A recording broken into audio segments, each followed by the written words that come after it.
बांग्लादेश में शेख हसीना की सरकार अचानक से गिर गई। रिजाइन करके उन्हें अपना घर छोड़ के भागना पड़ा। और अभी वहां के सीन कुछ इस तरह के हैं। शेख मुजीबुर रहमान, जिन्होंने बांग्लादेश को आज़ादी दिलाई, उनके स्टैचू को तोड़ा जा रहा है। सड़कों पर लोग तालिबान के झंडे लेकर घूम रहे हैं और शेख हसीना के घर पे भी लोगों ने धावा बोल दिया है और घरों से इस तरह की चीजें चोरी हो रही हैं और लोग इसकी खुशी खुशी फोटो शेयर कर रहे हैं। कुछ इंटेलेक्चुअल्स जो भारत में बैठे हैं वो कहते हैं ये तो एक स्टूडेंट प्रोटेस्ट था। इसकी भी बात आगे करेंगे, लेकिन एक एक करके शुरुआत से बात करते हैं। 1947 में जब आज़ादी मिली तो बांग्लादेश वेस्ट पाकिस्तान था। मुजीबुर रहमान को ये बात पसंद नहीं थी तो उन्होंने इसके अगेंस्ट प्रोटेस्ट करना शुरू करा तो बार बार इनको जेल में डाल दिया गया।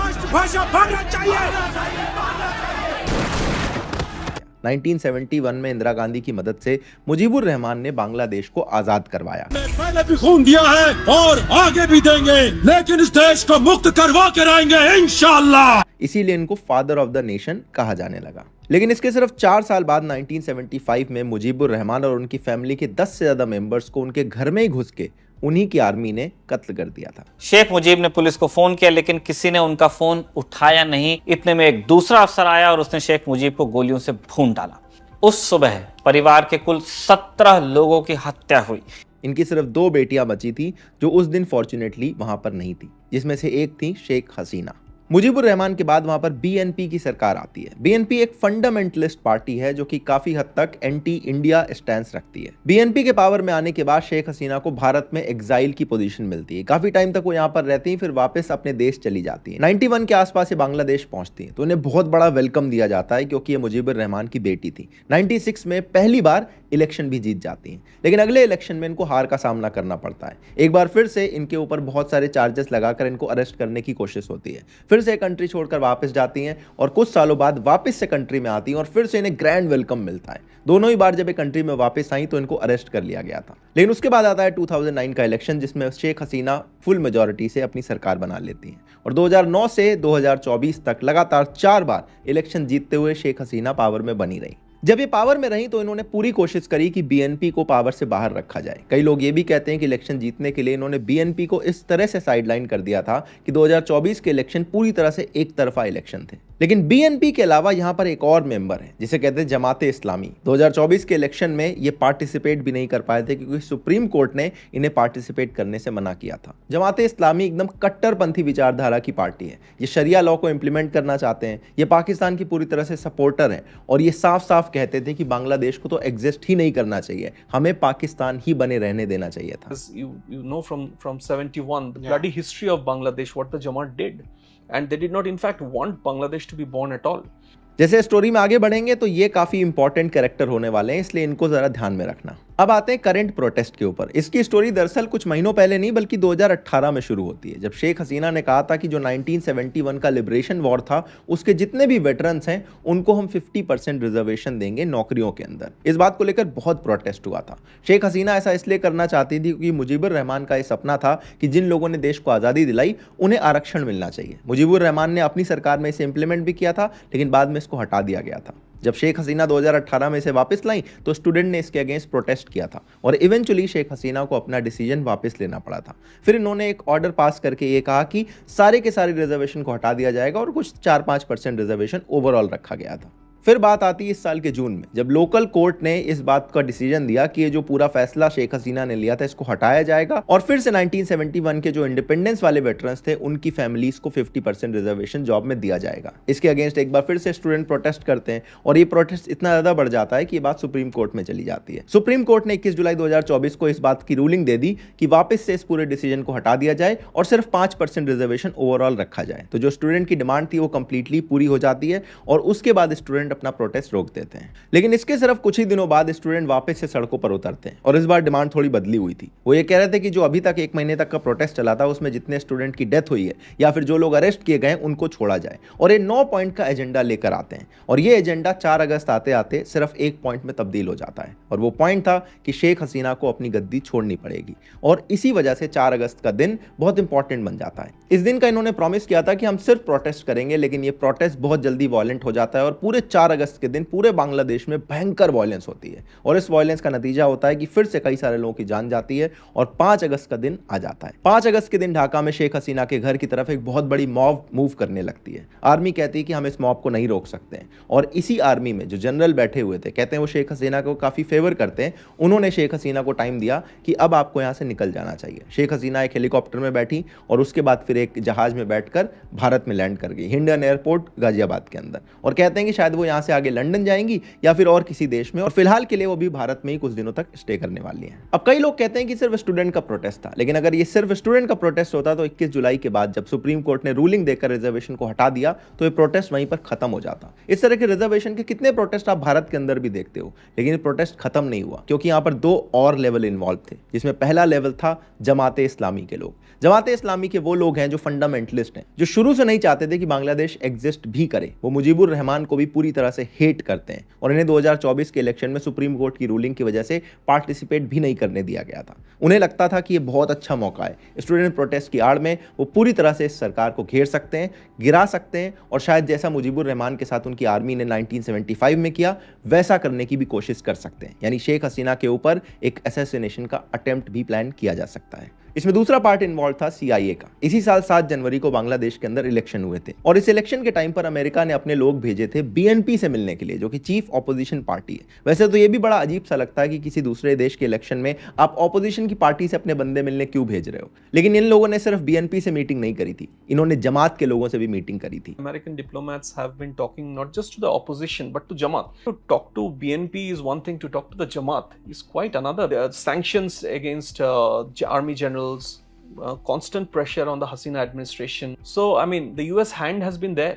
Overtly and covertly for a long time. एक ऐसा आउटफिट जो हद से ज्यादा फंडामेंटलिस्ट है, जिसे सुप्रीम कोर्ट बैन कर चुका है, उसके साथ यूएस के लोगों की मीटिंग हो रही है। और इन्हीं सारी चीजों को देखते हुए शेख हसीना ने भी कहा था कि यूएस चाहता है कि म्यांमार, भारत और बांग्लादेश के बीच में एक नया क्रिश्चियन कंट्री बनाया जाए और यूएस ये भी चाहता है कि यहाँ पर एक उसे नेवल बेस दिया जाए। And she had said that particular white Christian country is trying to carve out an independent country out of some parts of India, Bangladesh and Myanmar.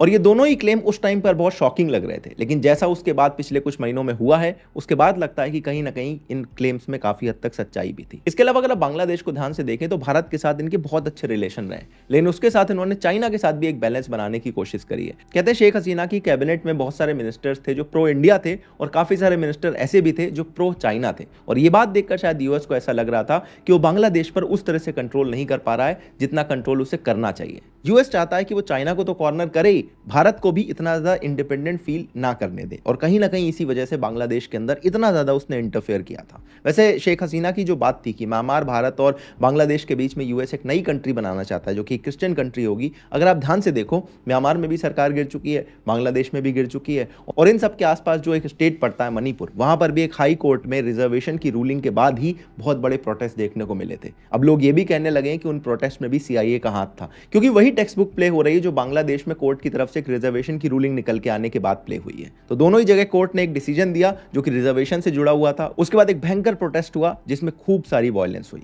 वहीं दूसरी तरफ शेख हसीना ने भारत और चाइना के साथ बैलेंस तो बढ़िया बनाया था, लेकिन अभी जब वो चाइना विजिट करने को गई थी तो उन्हें अपनी चाइना की विजिट कट शॉर्ट करनी पड़ी, क्योंकि उन्हें वहां पर वो वेलकम नहीं मिला जैसा वो एक्सपेक्ट कर रही थी। इनफैक्ट उन्होंने भारत से पहले चाइना में जाना प्रेफर करा था अपने इलेक्शन जीतने के बाद में, लेकिन फिर वो विजिट कट शॉर्ट करके भारत लौट आती हैं। कई लोग कहते हैं कि बांग्लादेश का प्रोटेस्ट तो सिर्फ स्टूडेंट लीड कर रहे थे, लेकिन ऐसा नहीं है। स्टूडेंट्स वहां पर सिर्फ फेस थे, लेकिन उसके पीछे एक शरिया लॉ इंप्लीमेंट करने वाले कोर फंडामेंटलिस्ट जमात वाले के लोग भी थे और CIA की तरफ से इनको बैकिंग भी थी। अगर ऐसा ना होता तो आप ध्यान से देखो, जब ये प्रोटेस्ट खत्म हुआ तो मुजीबुर रहमान की मूर्तियां क्यों तोड़ी जा रही हैं? मुजीबुर रहमान ने तो बांग्लादेश को आजादी दिलवाई थी, इनको तो फादर ऑफ बांग्लादेश कहा जाता है। सिर्फ जमात ही एक ऐसी आउटफिट है जो बांग्लादेश की फ्रीडम का विरोध करती थी, और उसी विरोध को इन मूर्तियों के तोड़ने के रूप में देखा जा रहा है। इसके अलावा शेख हसीना के निकलने के जस्ट बाद तालिबान का झंडा लेकर लोग वहां पर लहरा रहे हैं। साफ समझ में आ रहा है कि कोर फंडामेंटलिस्ट लोग इस प्रोटेस्ट में इन्वॉल्व थे, जो सड़कों पर उतरकर अब क्लियरली अपना पावर दिखा रहे हैं। कहते हैं वहां पर आर्मी अब एक इंटरिम गवर्नमेंट भी फॉर्म करने वाली है। अब आप क्लियरली समझ सकते हो कि किस तरह के लोग ये सरकार चलाने वाले हैं। बाकी जब शेख हसीना के घर को लूटा गया तो लोग इस तरह की चीजें लेकर उसके साथ अपनी फोटो खिंचवा रहे हैं। आप इनकी मेंटालिटी को क्लियरली समझ सकते हो। कौन बेवकूफ होगा जो कह देगा कि ये सारे स्टूडेंट हैं जो पावर पर अपना क्लेम कर रहे हैं और अपनी फंडामेंटलिस्ट आइडियोलॉजी को सबके सामने रख रहे हैं। I'll tell you that there is in Dhaka and outside a lot of private universities which are actually fronts for Jamaat. Jamaat has infiltrated the system not just in Bangladesh but even outside. Their men and women are in international NGOs. They are in big news outlets. They have influencers. They have influencers in Bangladesh, outside Bangladesh, who help whip up sentiment against Hasina. See how fast it became. Absolutely. First, from asking for quota reforms, then a 9-point demand they had put out to a single demand, which is Hasina should step down. Yeah.